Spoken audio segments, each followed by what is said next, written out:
I said, oh, are you on medication? Yes. And he listed the anti-inflammatories and the cortisones. He said, yes, recently the doctor said I can do no more for you. Barbara O'Neill discusses the importance of gut health, particularly as we age. She notes that over 70 million Americans suffer from digestive diseases, which can impact everything from immunity to mood. She highlights the connection between low energy levels and an unhealthy gut, emphasizing how crucial proper digestion is for overall well-being. Before we begin, don't forget to like and subscribe so you won't miss out on future videos. So what would cause a weakening in the production of hydrochloric acid? Drinking with the meals.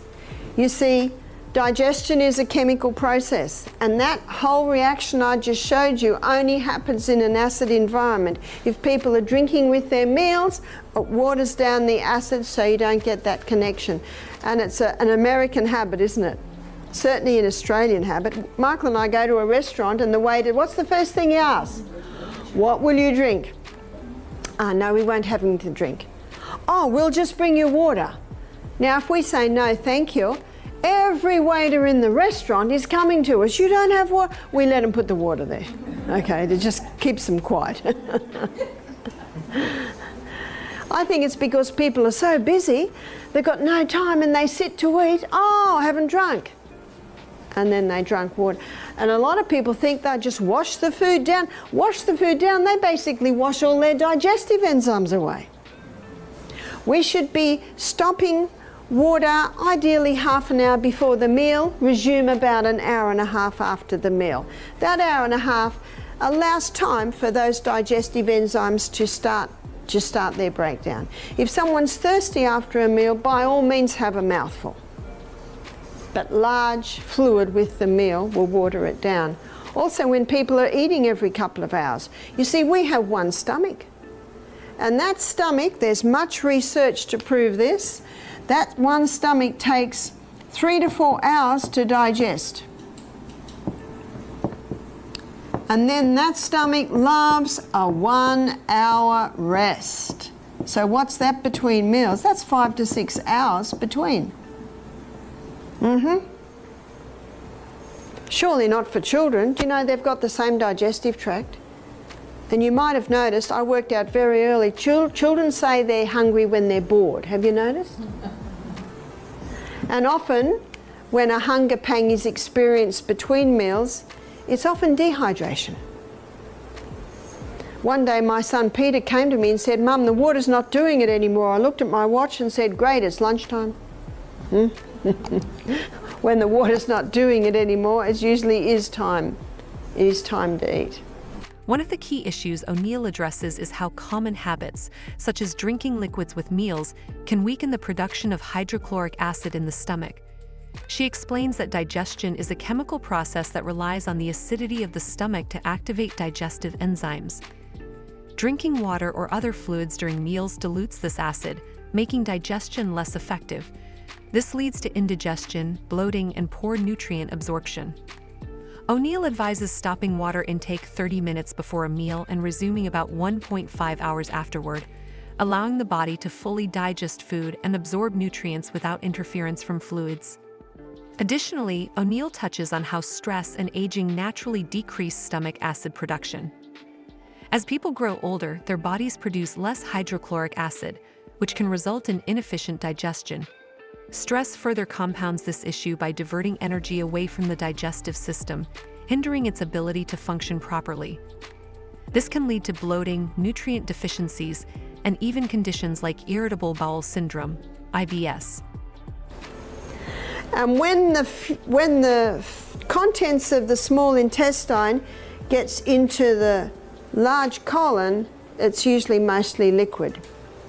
But let's go back to where the food's absorbed, which I call the grand finale of digestion. The small intestine is lined with villi that look like this. And as I showed this morning, that villi should have a thick turf wall. And that thick turf wall around it is made out of mostly Lactobacillus acidophilus and bifidus bacterium. There are trillions of microbes in there, but they're the two main ones, and from them most of them are made. And these bacteria is responsible for the final breakdown, the final touches of digestion. They're particularly important for the release of the B vitamins. That bacteria is also important for the absorption of your nutrients across and into the blood. And of course this villi has capillary networks all through it. That thick turf wall, those microbes, are responsible for protecting the blood, wrong colour, protecting the blood against harmful pathogens that might be in the gut. And those microbes are responsible for nourishing the cells that line the gastrointestinal tract. No wonder I call it the grand finale of digestion. How do you know if the gut's working right?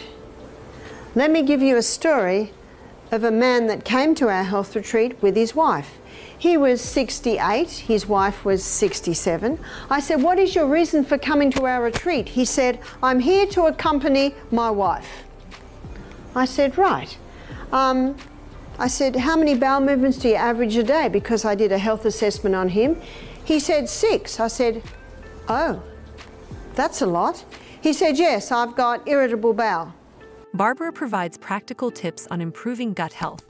She emphasizes the importance of dietary changes.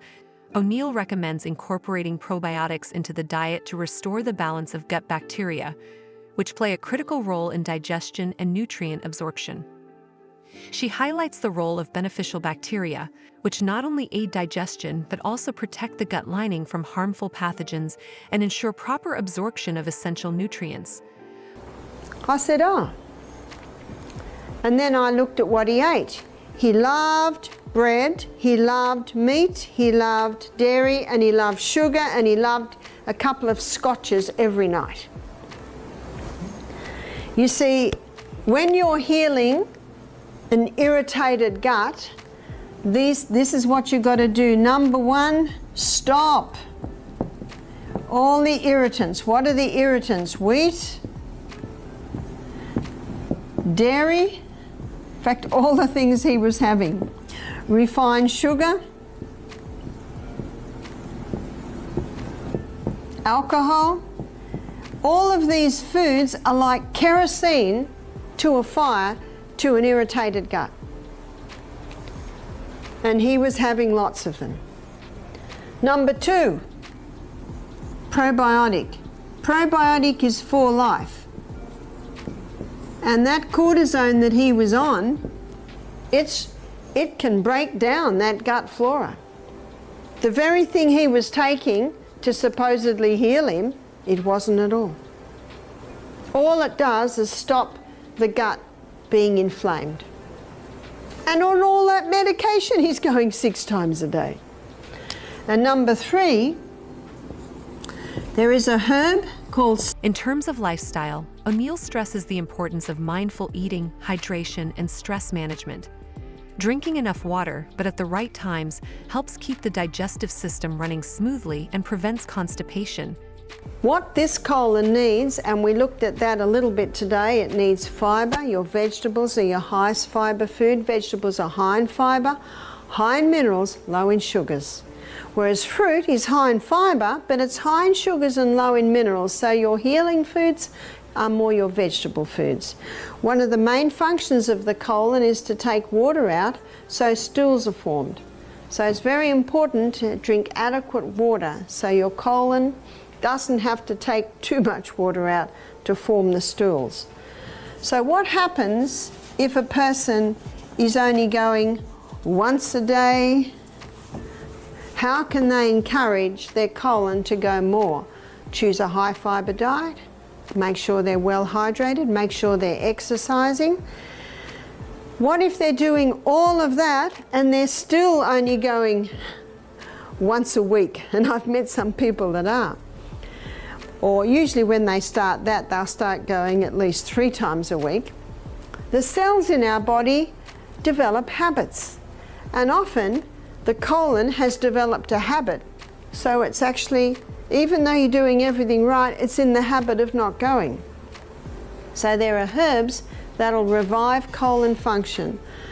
And the herb tea mix that we are serving you, we call it colon tea, because these herbs specifically, directly affect the function of the colon.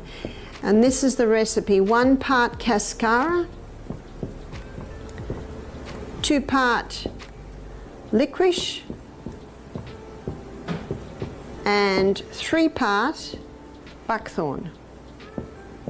Licorice is a root, and buckthorn and cascara are barks. So they all need a gentle simmer. So of that mix, you mix it together in a jar, and the recipe is 1 teaspoon of these herbs to 1 cup of water. And then there is a gentle simmer. And you would simmer them for, say, 10 minutes. And the dose is, most people, 1 cup a night will do. If a person's a bit more frequent, half a cup at night.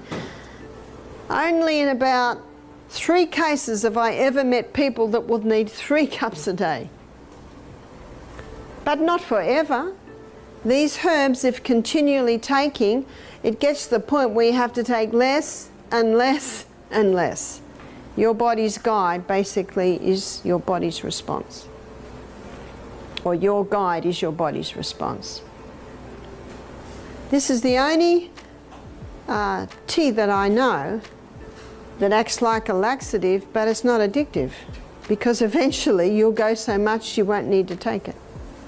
Again, at the same time, you've got to eat the fibre, be well hydrated, have most of your food at breakfast and lunch, eat lightly at night. On Wednesday night, we're going to be looking at a poultice lecture and you can put castor oil compresses on the abdomen, and that penetrates deep and can help to break up any lumps in there. O'Neill concludes by stressing the importance of gut health for overall energy levels and well-being. She advises maintaining a balanced diet, staying hydrated, and managing stress to promote healthy digestion. By taking care of the gut, individuals can improve not only their digestive health, but also their overall quality of life. If you found this video informative, make sure to give a like, subscribe, and press the bell icon so that you won't miss out on any future videos.